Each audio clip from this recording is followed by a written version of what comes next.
யாருக்கும் திதி கொடுக்க முடியாதவர்கள் கூட இந்த 3 அமாவாசை தினங்களில் திதி கொடுத்தால் ஆண்டு முழுவதும் திதி கொடுத்தால் என்ன பலன்கள் கிடைக்குமோ அந்த பலன்கள் முழுவதையும் முன்னோர்களின் ஆசியையும் பெறலாம் என்கிறார்கள்.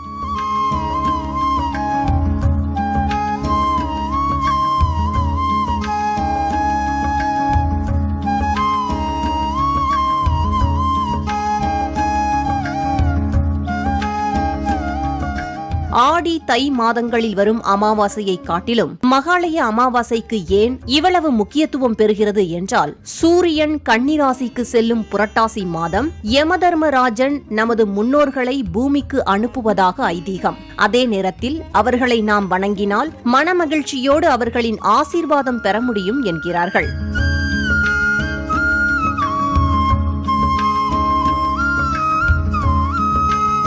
மகாலய என்றால் கூட்டமாக வருதல் என்பது பொருள்.